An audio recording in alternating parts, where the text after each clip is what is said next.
Good morning, everyone. Are we live? And welcome. Yes, we're live. To the dev chat here at Privateer Press for January 23rd, 2019. I'm Will Hungerford, lead developer of Privateer Press. With me, as always, is Big Papa Oz. Wait, has it literally always been always? Has you ever missed one? No, there have been some I've missed. Okay. Basic, yeah. Ah. Oz Schoonover, our development manager, and newest member of the development team, Jeff Olson. I think you were about to forget my name. No, absolutely not. Newest member of the development team, Josh Olson. It's the only thing we can see on the screen right now. We can see Jeff's chunk of that plus the chat. Yeah. So you could have read it right there. I could have. No, and you're our playtest coordinator. That's his Yes, title. thank you. I have introduced everyone. And we've got a lot of stuff to talk about today. So first off, before we start getting into things I want to remind everybody about, there's something I want to let everyone know right now.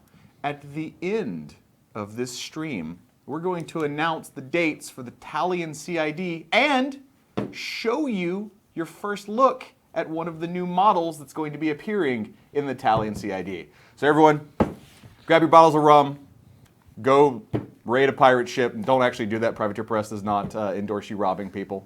Just Or do it spiritually. Get your flintlock pistol and your rapier ready. It's almost pirate time. I will very likely go and get like a ridiculous pirate hat and eye patch to wear Sure. for the dev hangout where we launched that CID. I'm drunk on rum You right don't now. do it. You don't own an eye patch? I mean, every serious Come on. writer owns their own eye patch. Come on. If you're not sure what you're I watching, don't know where my eye patch is right now. Wait, let me you just let said people that know- like you are an eye patch enthusiast. you are an eye patch. I have dressed up as a pirate once. I do own at least one eye patch, but I can't remember where it's at.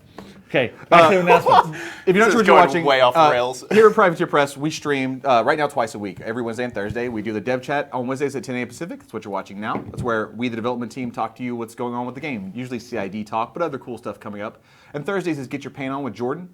Jordan paints whatever model he's working on and talks about different tips and tricks and answers hobby questions. We are live on Twitch at twitch.tv/privateerpress. So if you're watching us live, chat with us. We will answer chat questions as we can, though we can't get to all of them. For all of you in chat and on Facebook, welcome and thanks for joining. We love having you here.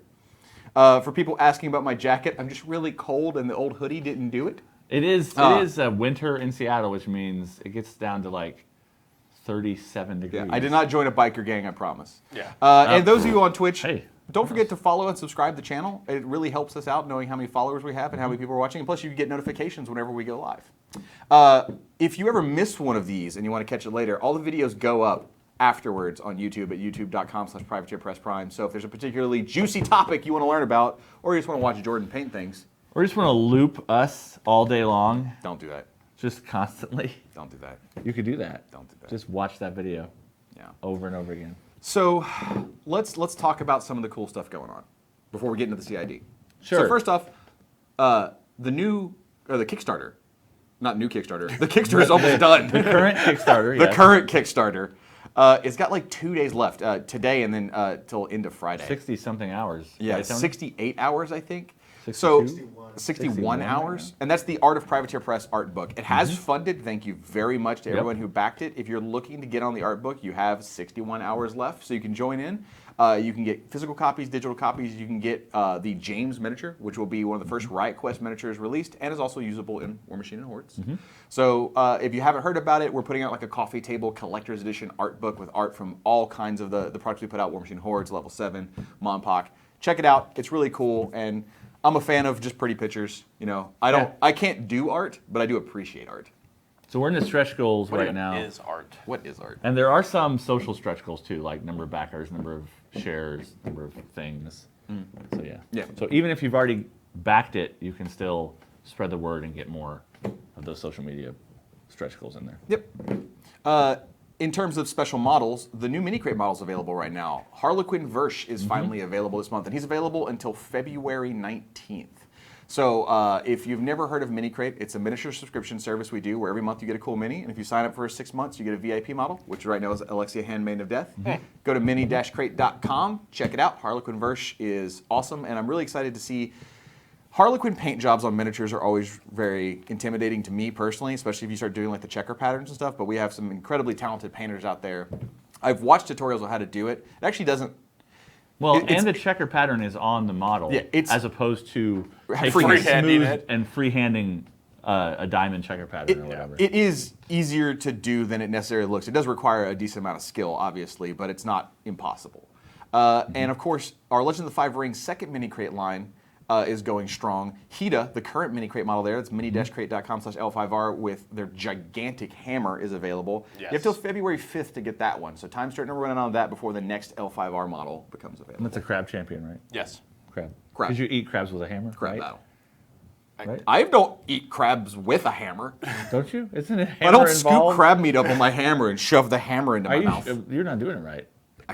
Okay, they're like a part of I'm from Louisiana. culinary crab that You know how you we're eat lacking for not hammering it. You know how you eat crab and crawfish? You throw it in a pot, How you eat it? and then you eat it right out of the pot. No, you throw it in the pot, and then you throw the pot away. I mean, you never eat it. Yeah, you use your hands for everything. Like there's no tools involved. And there's questions in the chat right now about other mini crate models we have teased the concept art for. And yes, they're all coming, but sometimes we tease things out to get people excited about concepts like Midwinter Night's Dream Orin, whatever that, I don't know his name, but he's like weird Oberon from Shakespeare or in Midwinter thing.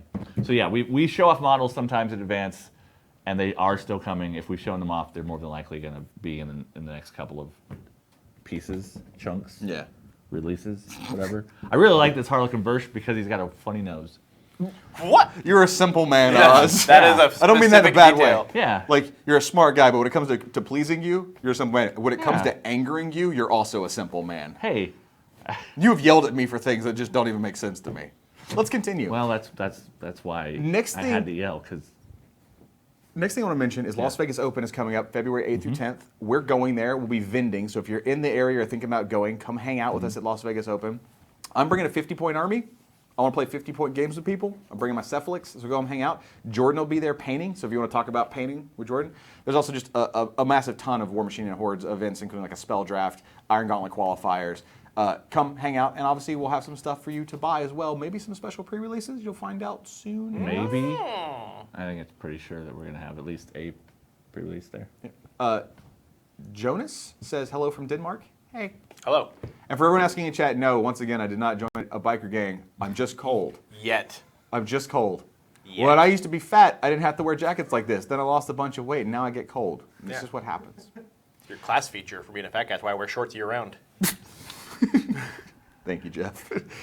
Before we jump into CID, there's one more thing I want to talk about real fast. And if those of you just joining, one last thing. At the end of this stream, we're going to announce the start of the Talion CID, and we're going to show you your first look at one of the models from the Talion CID. So seriously, run, grab your rum, and get it ready. But before we jump into the CID, Winter Rampage is almost over. And for everybody that is playing in the Winter Rampage narrative event, which affects the next narrative league, which affects the lock and load narrative event, which ultimately affects the actual fiction and canon of the setting and how Lael does, right now the Resistance is winning. Very, very hard.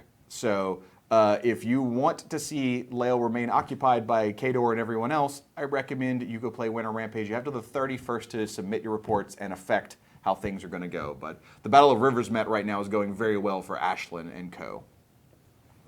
I saw someone ask what kind of Cephalix armor you're bringing. We were workshopping this the other day. Bringing Siphon. Yeah, bringing you're bringing some hot siphon. Yeah, Siphon, double Mindbenders, and a bunch, 3 Agitators. Four and monstrosities. You don't have to 4 tell us the whole list. monstrosities. I mean, it's a 50-point list. That's the beauty of it. It's Siphon, double Wrecker, double Ward, and 2 units of full Mindbenders, 3 Agitators. That's my 50-point list. And a free unit of Overlords, because I get that from the theme bonus. Just because I'm having a lot of fun playing 50-point games right now, I can get a lot of them in quickly, and I dig that. So, let's get plan. to it, shall we? It's the last day of Today is the Grymkin last CID. day of the We Grymkin are CID. not going to shut down all of the forums and stuff until this afternoon, so you guys have a little bit more time to give us feedback. Yeah, I'll probably So- do it in a day or something. Yeah, so the type forum and all that stuff will close down at the end of the day, 5-ish Pacific time. So you've got, if you're on the East Coast and stuff, you've got a while. Oh, I mean, they have the same amount of time. It's just a different hour for them. I would just mean like not at the end of their day, not like 5 o'clock East Coast time, Sure. 5 o'clock West Coast time. Yes. Point being, get your reports in now. Yes, please. Yeah. So let's talk about all 5 models, what has changed, what hasn't changed. The CID has gone very well for, it was only 5 models, right? There's a couple other small little things that changed here and there, but overall we've been focused on the 5 new models. We got the information we needed. There's still probably going to be some changes that occur after the CID ends based on your final feedback. So by no means should you think the final PDF that went on the CID forums is what will get printed. Like the things will change. That's why we showed the clockatrice rules after the fact, because the clockatrice had gotten one tiny change in the range of its animus or something. Yeah. So we gave people the up-to-date version of that, so they that they could try it wouldn't be out. testing with the last CID version of it. Yep. And so if, for those who know and for those who don't know, after this all happens, we will then review the type form. We'll kind of collect our notes from the battle reports that we've already been kind of discussing. We'll do more rounds of internal play testing with the changes we have and some changes that we might want to go forward with. And then sometime down the road, in a nebulous period that's anywhere between 4 to infinite weeks. We try and keep it between typically around the 6-week-ish range. And the thing is, like, once this is all done, just for a little bit of transparency for everybody watching, it's not like it ends and we can immediately make it live. It goes through a lot of departments. It has to go through editorial. It has to go through design to make the new updated cards. It has to all get inputted into War Room. There has to be more rounds of internal play testing. So if you're ever wondering, like, why does it take so long for a update to happen as soon as the CID ends, it touches more than just the 3 of us. And sometimes the office empties out for 2.5 weeks around the holidays. So yeah. So the Cornucopia update, still not going to promise dates, but it's very, very close. Expect more about that really soon. And then after that is Steelheads. Yes, the dynamic update for Steelheads will be coming sometime after the Cornucopia. Yes. Yep. And Cornucopia is close, but I'm still not going to promise a date. Will Pagani, you need to borrow my Gremlin swarms. Tell me when you're going to come pick them up. We're just talking to people in chat now and just setting up. This is not your personal texting service. Yeah. I messaged him early. He didn't get back to me. We have phones. Well, okay. Sure. All right, so let's jump into it. Nayslayer Warhorse. And Jeff, you have been, as the playtest coordinator, you are like lead on all CID things. So you've definitely read the most battle reports, sort of collected the most data. So kind of let you take it here and tell us where the Warhorse started, where it ended, and why. So for those who aren't super familiar, the Warhorse is basically a large base attachment for the Nayslayers. And it's awesome. Yes, and I have seen. Okay, you don't mean my Gremlin Swarms. Excellent. And I've seen the model on Jordan's desk. I think he's prepping it to paint, and it's going to be dope.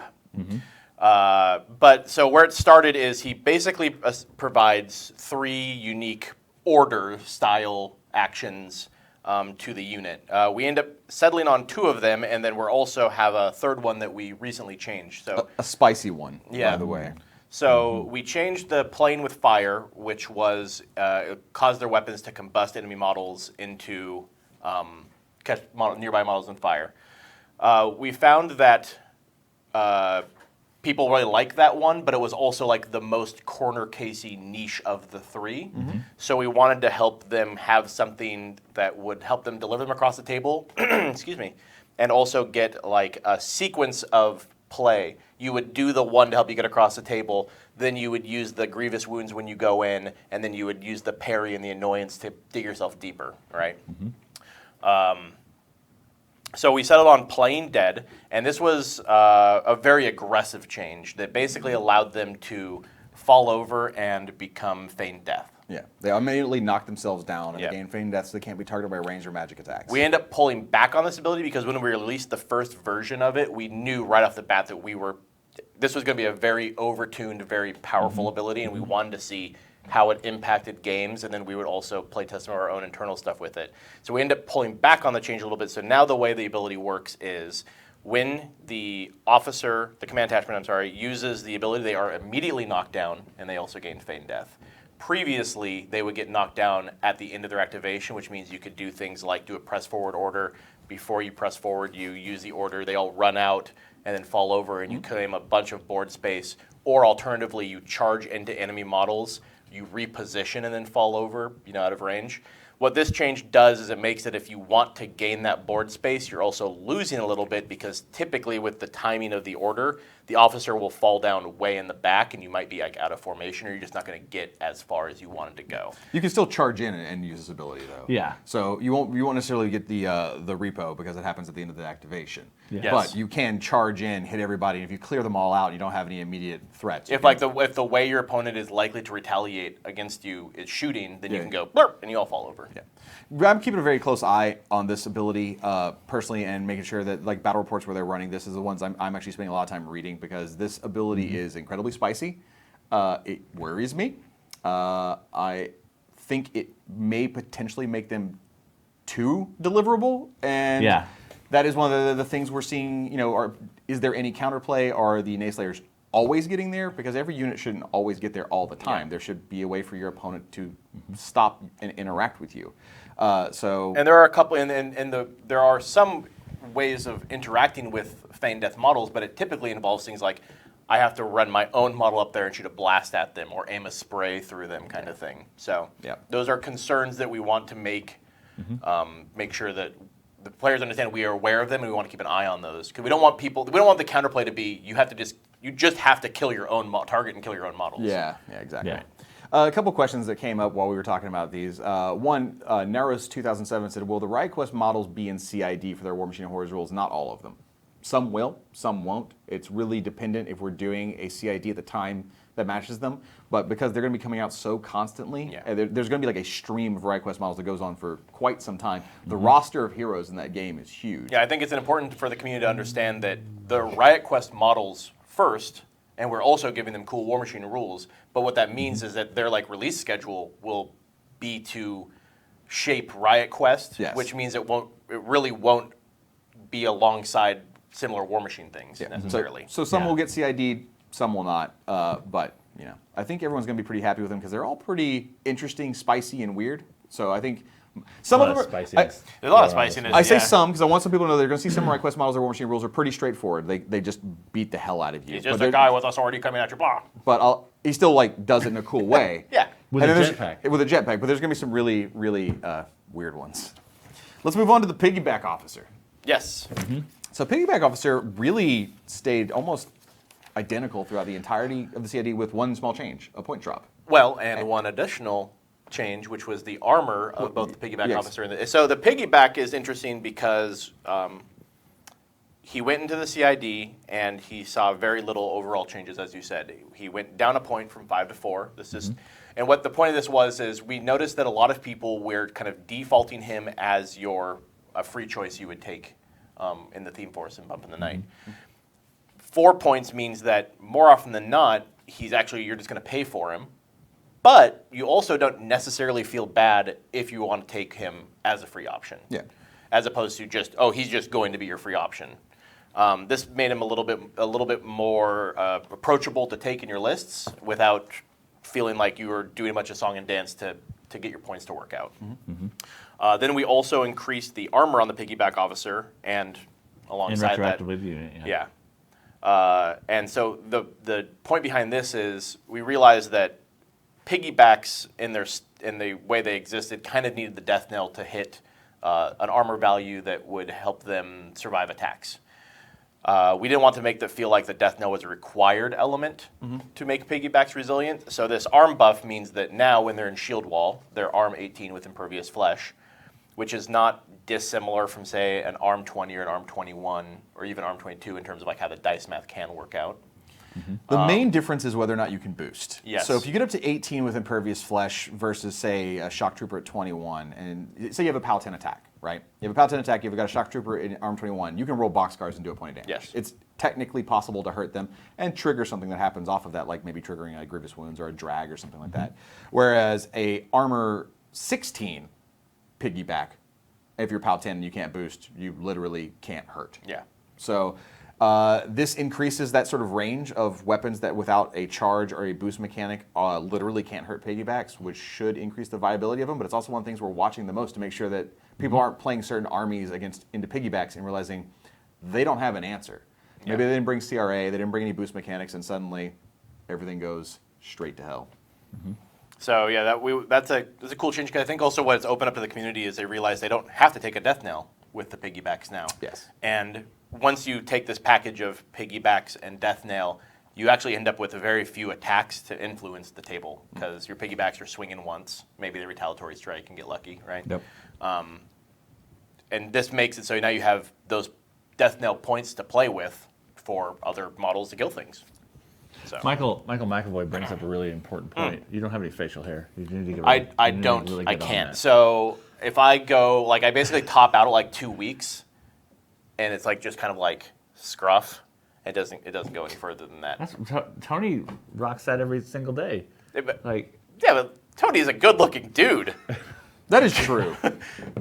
Wow, I would take a run at him. what's our next model?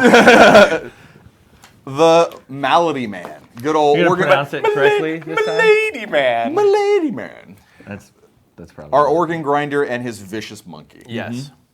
So this model just got a lot of hype whenever people first saw the concept art, and it's gotten a ton of feedback. People really want this thing to be something that goes in their army constantly. Yeah. And which now- it kind of does because of the kinda new does. Theme Force benefit that lets you take it for free. Yeah, so now he's a free option in Bump, Yep. which means that if you're running a swath of infantry, which you are in Yeah. Bump, Yep. it's definitely not unlikely that you're probably taking at least one of these guys because it will give you Desperate Pace. And Desperate Pace, I heard, is a good rule. So most of the changes that happened with the Malady Man were altering the death of the monkey because it was a little too high to start. He picked up Pathfinder at some point, so the countercharge and his maneuverability was a little bit more viable. There was a lot of asks for parry, and it's still just not going to happen with him. We really don't want him doing that. When we countercharge him, we want him behind your own lines and using the countercharge and the acrobatics to go through your lines, not using it to go over the enemies and having parry as well. That's why we dropped his def from 15 to 14 as well. Because we Yeah. didn't want him to just be, I run through everything and do whatever I want. Yeah, we definitely see him as like the monkey is behind your army, and he countercharges through your models to go and make life difficult for your opponent. Then when you want the monkey to go crazy, you use the Something Wicked rule, and it just kind of ping-pongs his way through enemy models. But he doesn't need parry to necessarily do that. We didn't want to just make this guy a missile that fires off at Warcasters and Warlocks. Yeah. And of course, Desperate Pace has been huge for Grymkin, especially in Bump. That's one of his most usable abilities. Overall, with where the Malady Man is right now, I'd say I'm fairly happy with him. One of my top concerns was double use of Cradle Song and creating a giant bubble of stationary, which has kind of proven out both in our own playtesting and in a lot of the battle reports to not be as scary. Oppressive. Yeah, so pretty happy. Doesn't mean nothing's going to change on him, but I'd say overall the Malady Man's looking pretty solid. And the other one little change we made is we added Pathfinder to the monkey. Yeah. Because, again, the point of the monkey is he's kind of behind your army, and oftentimes that means maybe he's stuck in woods or behind a wall or just near something, and we didn't want an agile monkey to be like, oh no, I can't make this countercharge because wall. Scottish Meta on Twitch says Talion, which we'll be talking about later and showing you your first new model at the end of the stream, needs more monkeys to stay ahead of the other factions in the monkey quota. Well, today we're not spoiling a monkey, and I'm not saying a monkey's coming out, but I agree with you. But I am. You are? You're just going to say that? Oh, No, yeah. I am saying what you didn't say right now. What? What is going on? It's a mystery. Wrapped inside a chocolate ball? It's an enigma wrapped in a monkey. So what did we just not spoil? Nothing. We said nothing. We said nothing. Monkey enthusiasts. Monkey enthusiast will be pleased to think of what Oz just said. Yeah. Also, before I forget, somebody asked what factions will be in the Cornucopia. The Cornucopia is the CID we did. Yeah. Late last year, that was the Grey Lord Adjunct and the Bay Knight Officer and those kind of things. Yeah, So that when was we an say- existing CID where the update for it will be coming out soon. You know what we didn't do? For we can spoil that this does not exist. No, there may be monkeys coming with the Talion update. We did not do a unit of monkeys. A 10-monkey unit? Or even a 3-monkey unit. No, I don't want to. No, go You gotta hard or go home. Go big or go 15 home. monkey Go hard or unit. go home. It's go big or go home. No, it's go hard or go home because it's monkeys, and monkeys go hard. What 10 if it monkey was? unit. 10 monkey unit. All with knives. Little robber monkeys What just if it mugging was people. like just Alexia and the Risen, where Alexia there and was monkeys? one Oh my like gosh. monkey handler, and that person turned other people into monkeys, and just eventually there were 20 monkeys or 19 monkeys. plus Can you the do the handler. You can do it. monkey hands? That's not how. That's not let's how let's get monkeys- back on topic I'm before pretty- before we get too far into Italian and stuff. One last like teachable moment thing with the Malady Man. We had some comments during the CID, especially once we made him free in Bump, where people said, "But you can't take him in Bump because he's not listed." Yes. Always read the rules. It's very important. Sure. When Why are you looking at me when you say that? I look back and forth. Okay, go ahead. Anyway, no particular reason why I'm saying always There's no bias. Bump said Grymkin units. I'm hot now. I thought that was going to happen. So, Malady Man was already included because Malady Man is a Grymkin unit. Yes. So always be careful when you're looking at interactions and stuff like that, whether it's big stuff or even tiny stuff like what models are included in a theme force, to read the rules for the clarity of, oh yeah, this brand new thing is already in this theme force because it's got the Greylord keyword or whatever, and that says all Greylord models and that kind of stuff. Yep. And I'd also like to point out that the Malady Man is by far my favorite model of this new section of models coming out for Grymkin. Speaking of favorite models, my favorite, who has received no changes during the CID, Baron Tunglick, the Lord of Warts. Baron Tunglick is doing basically everything we want him to do. Seems like he's doing everything the community wants him to do in general. I'm not going to say he's a perfect model. Knew a guy once that said something like that. Didn't go too well. So he's very, very well received thus far. So Tunglick has gotten no changes, and you don't be surprised if you see this one go to print, just how you've seen him throughout the entire CID. Real quick before it scrolls off, Daniel RG asks on Facebook, what other CID should we expect to see besides Pirates and Infernals? And I think we've been pretty public. We don't really announce too far down the road anymore. Because when we do, we end up lying. Because a very good example of this. Although the pirate one that we promised was going to happen last year is now happening soonish. So we didn't really lie, except for the fact where I said in that insider before the end of the year. Yeah. So the moral of the story is production things happen, design, dev things happen that oftentimes might change model schedules. And so what that means is we've learned that we're probably basically only ever going to announce one CID out. Yeah. And except when we announce something like a new faction, because you'll know that is coming. Yeah. I mean, like, obviously there will be an Infernal CID. We don't know. Well, you guys don't know exactly when it will be. But you can guess based on the fact that we've the last 2 years. Yeah, been in that time period. Yeah. So. The last model we need to talk about, who has some changes that have happened recently, and I definitely see potential for more changes happening after print, is after CID ends. after today. After CID before print. Before print. Is the Grave Ghoul. Yep. Big things is his armor went up and his command went down. He now collects corpses and then allows rerolls in the same range, because previously he was collecting within a different range than he was allowing rerolls. Yeah, he was rerolling within 9 and collecting in 5. Yeah, so now he collects within 5 and rerolls within 5. And his armor went up so that he could be a little bit more survivable because he has to be closer to the front lines. We've seen a lot of feedback on this so far. I've had a lot of people messaging me about maybe he should be 7/7, maybe he should be 6/6. If you have any strong feelings about the changes to the Grave Ghoul and the new ranges on getting the corpses and the rerolls, today's your day to get those battle reports in. I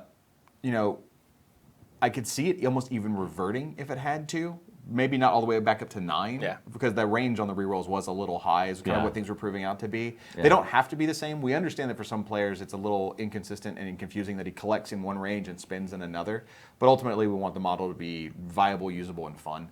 So I'm going to have a little bit of transparency here. So Body Snatcher is a rule that the Grave Ghoul uses to collect corpses. It's the same rule that's on the Necrosurgeon. Yeah, it exists. That can't change. And on top of that, the way the Body Snatcher, the distance that it uses to change, that is not going to change. It will be 5 inches. We can't rewrite that rule to be command, because the way it is slightly on the Necrosurgeon does not support that.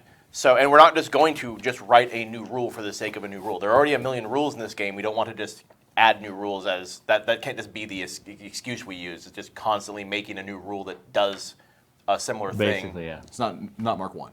Yeah. When Death Jack had, what was it? It came from the night, and it was just advanced deployment. That was the name of the rule. And sea legs and spider legs and every other kind I forgot about sea legs. All the steadies. Sea legs, which was just There steady. were like 5, 7, 8, 12 versions of steadies. Those are the Mark 1 days where you could have a different name we- thing that did the same thing. So a big piece of feedback on the Grave Ghoul is people wanted the collection range and the reroll range to be the same, because they felt there was a little bit too much of a logistical leap to maintain these different things. I don't think people necessarily expected us to be like, okay, here you go, 5 inches. Sure. Right? But at the same time, there's some give and take. We reduce his range, but he gains some armor. And like you said, we'll continue to test him. It's entirely possible that these things will change again. We're just going to have to kind of see where we end up settling on it. Yep. So some quick chat things before we get into the big Talion reveal. Matthew Bunting says, watch a stealth update bump to include the Gatorman Spirit Cauldron. That'll never happen. That'll be weird. Steve Joanna says, I miss Mark 1 Shadow Shift. You are probably the only person that does. Shadow Shift mirror matches between like 20 to 30 Banes per side. Oh man, those were games. I that you played a Mark 1 game with Hector's 1's feet versus Incubi, where it was like everything died and fought and died and fought and died and fought. And that was bad enough. That was pre-Death Clock days. That was old time turn days yeah. too. Yeah. Oh. Yeah, it was a thing. So yeah. There's a question. Is Baron a Croak? No. Baron Tunglick has nothing to do with Croaks. Yeah. He is a weird demon frog thing. He's a man frog, not a frog man. Actually, There you go. For Paul asking, that actually makes a lot of sense. Paul asked, is Baron Tunglick a croak? If you go watch the Primecast from last Friday, which is up on YouTube, Doug Seacat's segment on that was actually talking all about, like, he called it soul goo and where things like Grymkin come from and how they coalesce. So he actually kind of goes into detail about what Baron Tunglick is, and I think that's a great episode to go watch and just fast forward to Doug's part and watch all that. So, it's spoiler time, although you already spoiled one thing. Also, I do want to Just highlight in the thing that someone mentioned all those monkeys in that one unit forming one larger monkey, and I keep trying to get Hungerford to watch that one movie where those thousands and thousands of monkeys create one bigger monkey. And it involves Batman, but he just won't watch it. I don't know why. Oh, you're talking about the No. So, Samurai Talion. Man? 2 weeks from today, on Yes. February 6th, the Talion CID is going to start. 2 weeks. Now, I played Talion back in Mark 1 and Mark 2. I've always kind of been a Mercs Minions player. Everybody knows, like, I love Minions and Cephalix, and I've loved Pirates. I'm very excited to see Talion get their day in the sun. To kind of like go back through that entire theme force and all these legacy models and really holistically build them into the force that they should be. And there's also a slew of new models coming in the CID. Not just like one or two, but you're going to see a significant amount of new models specifically built for the Talion CID coming. God, I feel like I'm at sea right now. This is wonderful, Tony. Tony, your production value is the best thing. Yeah, that's a dope piece of art. Look, Tony, I am so glad that you are the video producer on the streams again, by the way. You make everything better. But enough of that. Let's go ahead and give you your look. We're not going to say the name. I'm not going to say anything about the details of this model. But your first look at one of the new Talion models coming in the CID in 2 weeks. Yeah. Press the button. Now, we can't see if it's on the screen because we can only see the chat. But Tony ensures us Tony's giving us the thumbs up it is there. that she's up We there. can see right our now. little window Yeah. and the chats. Now, chat, I would like some hot takes on what you think this model is. Now, there's one really big clue about the model's role in the game. Yeah. And that's the gear they're wearing. But I want to see if everybody agrees. Yeah, I want some hot takes right now. So we're getting a couple hot takes that it's a warcaster. We're getting some hot takes that people want a boat. We already have a boat already in the game. We're getting some hot takes Half that a boat. it is. No, we have it is, full boat now. You have the front part from the Sea King and the back part from Scar. Saber thinks it's a converted Iona. Like Iona left the circle and became a pirate. That's gotta That would be quick. That's some Riot Quest And stuff also- right there. We got some hot takes that it's Fiona 2. We have some hot takes that it's a Talion Journeyman Warcaster. Tharn Pirate. Tharn Pirate. Just because she's got dreads? Oh, I a guess. Warcaster from Zoo. Okay. Somebody thinks it's a Tixus that has repented, I guess. You can't do that. It's a biology. You can't be like, I don't want these horns anymore. I Biology apologize. is just science. Oh, wait, if they're horns, this is a You sea can't cat say question. Minoth take the wheel and have the horns go away. What happens to Tixus She's a regrow pirate. She has a big wheel. It works. No, What? you got it, Nothing. man. Does Tixus regrow their horns if they get cut off or chopped off? I don't know if they regrow, but they'd still have they're not antlers. They don't fall off and leave nothing. They're horns. They grow out of their skulls. Yeah, so I'm saying if you chop it off, does it keep growing?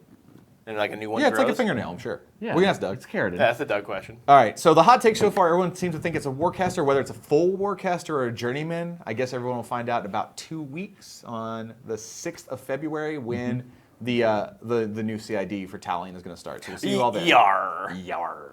Yar. Yeah, I'm telling you. Get your rum, get your flintlocks, get your rapiers, get ready. it's going to get real piratey. Get your eye patch.